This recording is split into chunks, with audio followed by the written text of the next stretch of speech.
Откако минатиот месец истече договорот со фирмата концесионер која стопанисуваше со паркинг просторот во Битола, сега оваа комунална сфера е во вакуум, додека се очекува да се стави во функција новото јавно предпријатие на општината, што ќе стопанисува со битолските паркинзи.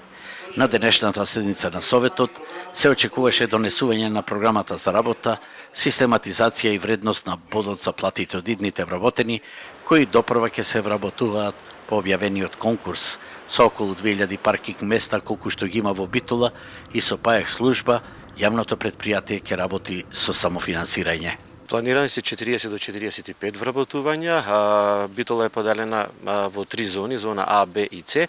Јавното предпријатие планира, како една од наредните активности да преземи работата на ПАЕК службата во состав на новото јавно предпријатие и со нов ценовник и со нови услуги да работи во 2 смени. Бидејќи ќе има тендери за набавка на софтвер и опрема, сосема е неизвестно кога фирмата ќе проработи, а тогаш паркирањето е бесплатно и овој простор е целосно узурпиран.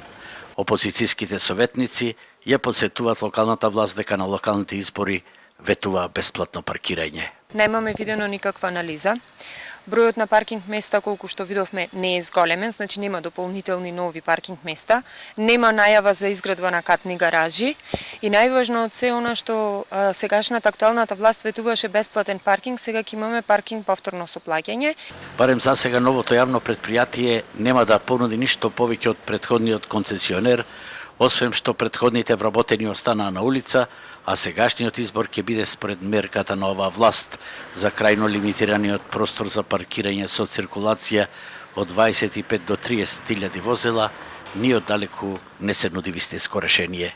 Битола е вистинска касаба според булеварскиот простор, улиците и безброј чикмаци. Едноставно нема место за паркирање и новото предпријатие што и да прави, сепак вистинскиот одговор на овој комунален проблем мора да бидат катни гаражи, но за тоа треба инвестиција.